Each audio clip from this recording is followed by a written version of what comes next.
शांति।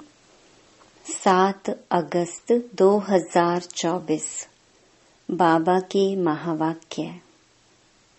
मीठे बच्चे, याद की यात्रा से ही तुम्हारी कमाई जमा होती है।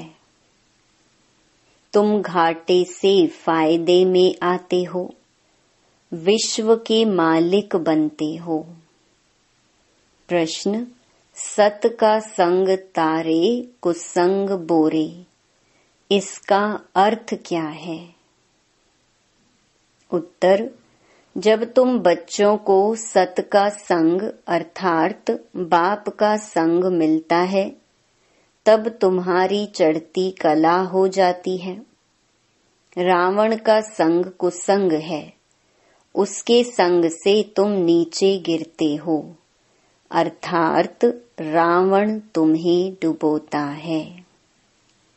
बाप पार ले जाता है। बाप की भी कमाल है, जो सेकंड में ऐसा संग देते जिससे तुम्हारी गति सदगति हो जाती है। इसलिए उसे जादूगर भी कहा जाता है। ओम शांति। बच्चे याद में बैठे थे, इसको कहा जाता है याद की यात्रा। बाप कहते हैं, योग अक्षर काम में ना लाओ, बाप को याद करो, वह है आत्माओं का बाप, परम पिता पतित पावन। उस पतित पावन को ही याद करना है। बाप कहते हैं, देह के सब संबंध छोड़ एक बाप को याद करो। कहते हैं ना, आप मुए मर गई दुनिया। देह सहित देह के जो भी संबंध आदि देखने में आते हैं, उनको याद नहीं करो। एक बाप को ही याद करो तो तुम्हारे पाप जल जाएंगे। तुम जन्म जन्मांतर की पाप आत्माएं हो ना। यह है ही पाप आत्माओं की दुनिया। सतयुग है पुण्य आत्माओं की दुनिया। अब पाप सब कटकर पुण्य कैसे जमा हो? बाप की याद से ही जमा होंगे। आत्मा में मन बुद्धि है ना, तो आत्मा को बुद्धि से याद करना है। बाप कहते हैं, तुम्हारे जो भी मित्र संबंधी हैं, उन सबको भूलो। वह सब एक दो को दुख देते हैं। एक पाप करते हैं जो काम कटारी चलाते हैं। दूसरा पाप फिर क्या करते हैं? जो बाप सर्व का सदगति दाता है, बच्चों को बेहद का सुख देते हैं, अर्थात स्वर्ग का मालिक बनाते हैं, उसे सर्वव्यापी कह देते हैं। यह पाठशाला है, तुम आए हो यह पढ़ने। यह लक्ष्मी नारायण है तुम्हारी एम ऑब्जेक्ट। और कोई ऐसे कह न सके। तुम जानते हो, अभी हमको पवित्र दुनिया का मालिक बनना है।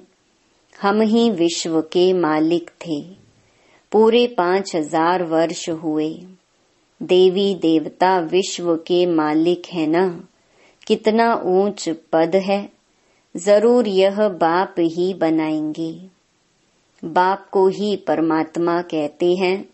उनका असुल नाम है शिव। फिर बहुत नाम रख दिए हैं। जैसे बॉम्बे में बबूलनाथ का मंदिर है, अर्थात कांटों के जंगल को फूलों का बगीचा बनाने वाला है। नहीं तो उनका असली नाम एक ही शिव है। इनमें प्रवेश करते हैं तो भी नाम शिव ही है। तुमको इन ब्रह्मा को याद नहीं करना है, यह तो देहधारी है। तुमको याद करना है विदेही को। तुम्हारी आत्मा पतित बनी है, उनको पावन बनाना है। कहते भी हैं महान आत्मा, पाप आत्मा। महान परमात्मा नहीं कहते हैं। अपने को परमात्मा व ईश्वर भी कोई कह न सके। कहते भी हैं महात्मा, पवित्र आत्मा। सन्यासी सन्यास करते हैं, इसलिए पवित्र आत्मा है। बाप ने समझाया है, वह भी सभी पुनर्जन्म लेते हैं। देहधारियों को पुनर्जन्म जरूर लेना पड़ता है। विकार से जन्म ले, फिर जब बड़े बालिग बन जाते हैं तो सन्यास कर लेते हैं। देवताएं तो ऐसे नहीं करते, वह तो एवर पवित्र हैं। बाप अभी तुमको आसुरी से दैवी बनाते हैं। दैवी गुण धारण करने से दैवी संप्रदाय बनेंगे। दैवी संप्रदाय रहते हैं सतयुग में, आसुरी संप्रदाय रहते हैं कलयुग में। अभी है संगम युग। अब तुमको बाप मिला है, कहते हैं अब तुमको फिर दैवी संप्रदाय बनना है जरूर। तुम यहाँ आए ही हो दैवी संप्रदाय बनने। दैवी संप्रदाय वालों को अथाह सुख है। इस दुनिया को कहा जाता है हिंसक, देवताएं हैं अहिंसक। बाप कहते हैं मीठे मीठे रूहानी बच्चों, बाप को याद करो। तुम्हारे जो गुरु लोग हैं वह भी सब देहधारी हैं।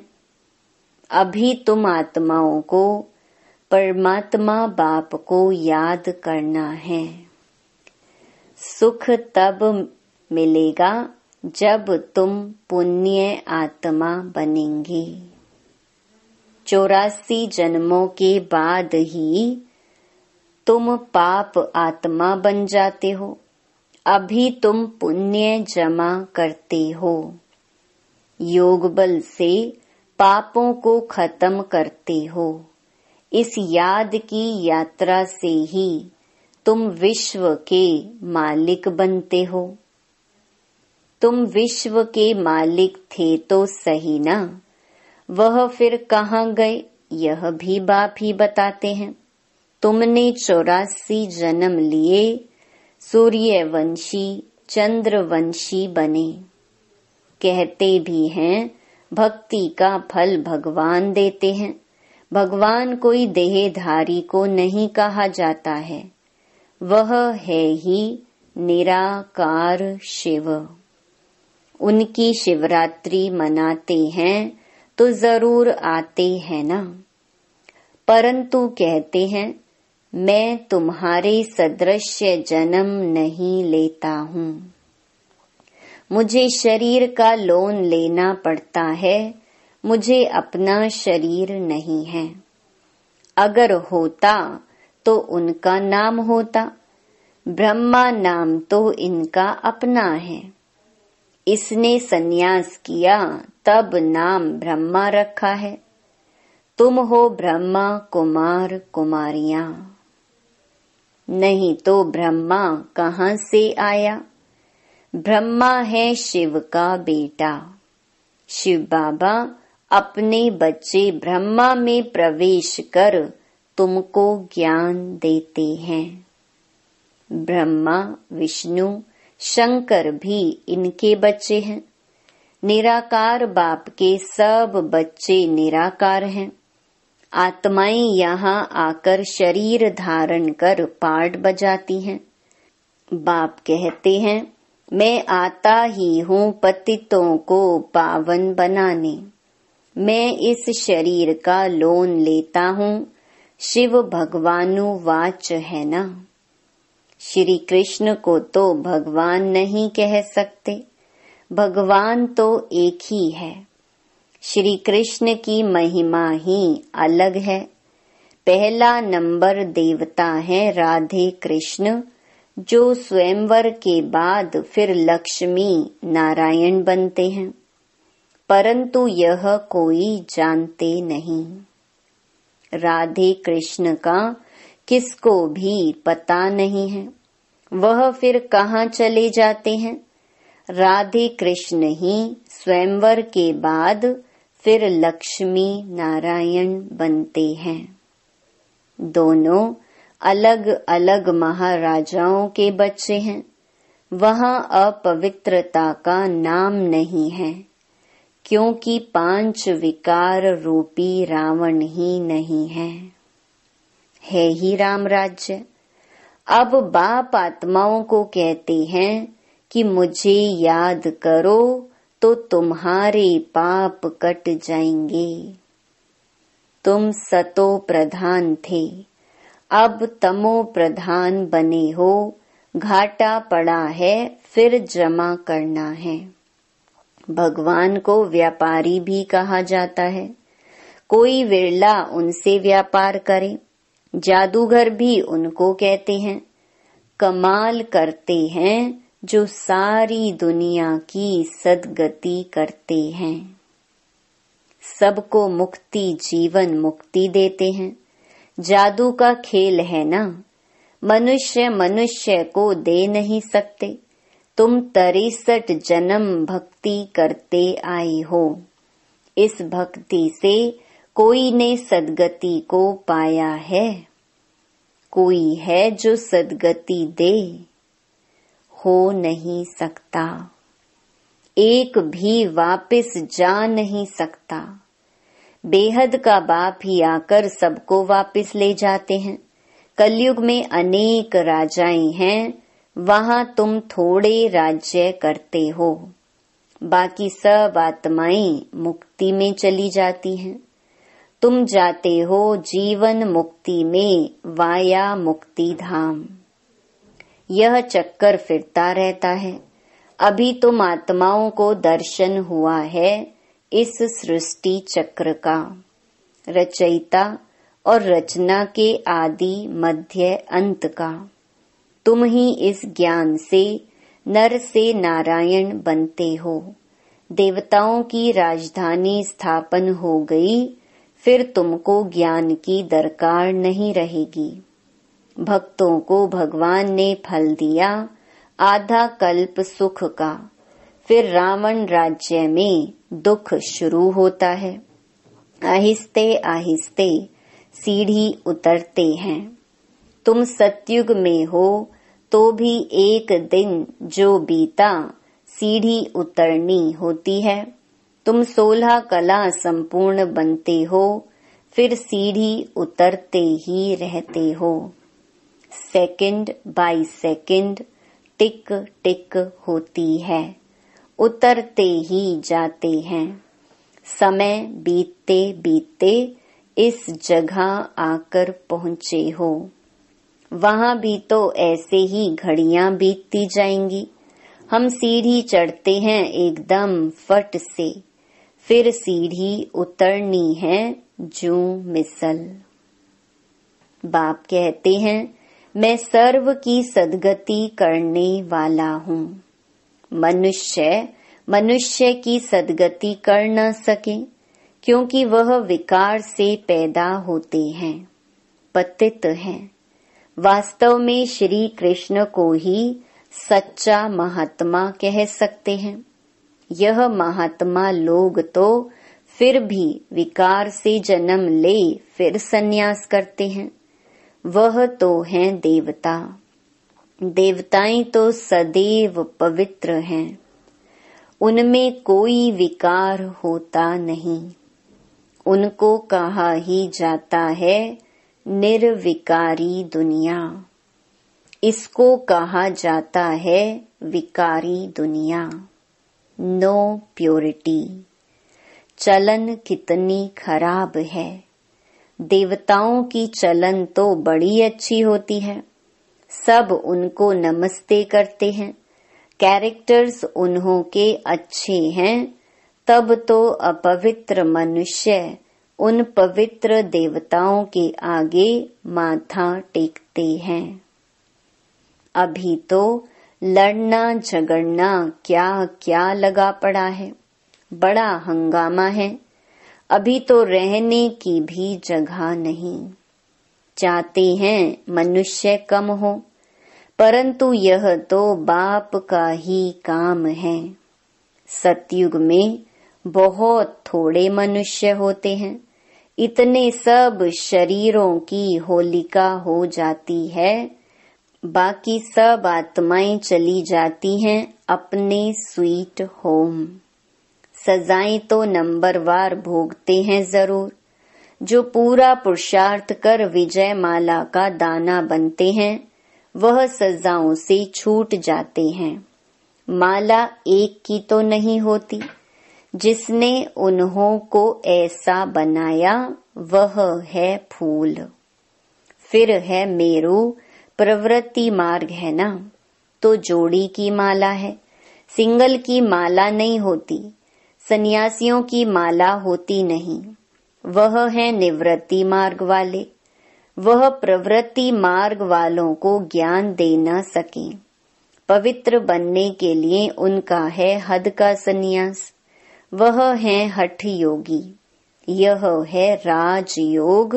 राजाई प्राप्त करने के लिए बाप तुमको यह राजयोग सिखलाते हैं। बाप हर 5000 वर्ष बाद आते हैं। आधा कल्प तुम राजाई करते हो सुख में, फिर रावण राज्य में आहिस्ते आहिस्ते तुम दुखी हो जाते हो। इसको कहा जाता है सुख दुख का खेल। तुम पांडवों को जीत पहनाते हैं, अब तुम हो पंडे। घर जाने की यात्रा कराते हो। वह यात्राएं तो मनुष्य जन्म जन्मांतर करते आए हैं। अब तुम्हारी यात्रा है घर जाने की।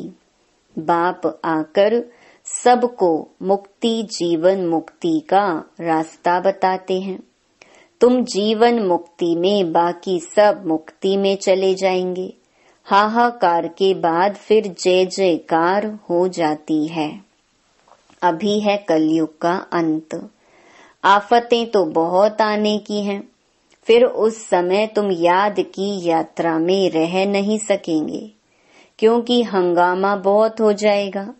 इसलिए बाप कहते हैं अब याद की यात्रा को बढ़ाते जाओ तो पाप भस्म हो जाएं, और फिर जमा भी करो। सतो प्रधान तो बनो। बाप कहते हैं मैं हर कल्प के पुरुषोत्तम संगम युग पर आता हूँ। यह तो बहुत छोटा सा ब्राह्मणों का युग है। ब्राह्मणों की निशानी चोटी होती है। ब्राह्मण, देवता, क्षत्रिय, वैश्य, शूद्र, यह चक्र फिरता ही रहता है। ब्राह्मणों का बहुत छोटा कुल होता है। इस छोटे से युग में बाप आकर तुमको पढ़ाते हैं। तुम बच्चे भी हो तो स्टूडेंट भी हो, फॉलोअर्स भी हो, एक के ही हैं।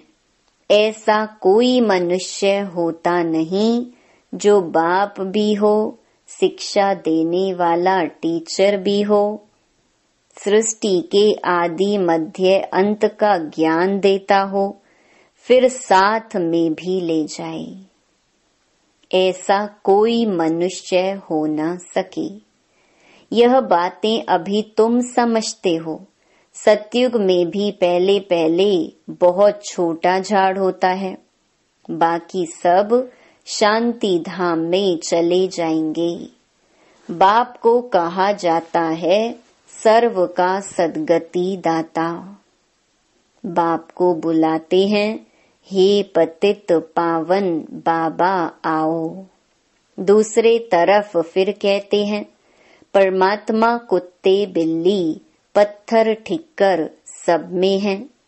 बेहद के बाप का अपकार करते हैं। बाप जो विश्व का मालिक बनाते उनको डिफेम करते हैं। इसे ही कहा जाता है रावण का संग दोष। सत का संग तारे कुसंग डुबोए। रावण राज्य शुरू होता है तो तुम गिरने लग पड़ते हो। बाप आकर के तुम्हारी चढ़ती कला करते हैं। बाप आकर मनुष्य को देवता बनाते हैं तो सर्व का भला हो जाता है। अभी तो सब यहाँ हैं, बाकी जो भी रहे हुए हैं वह आते रहते हैं।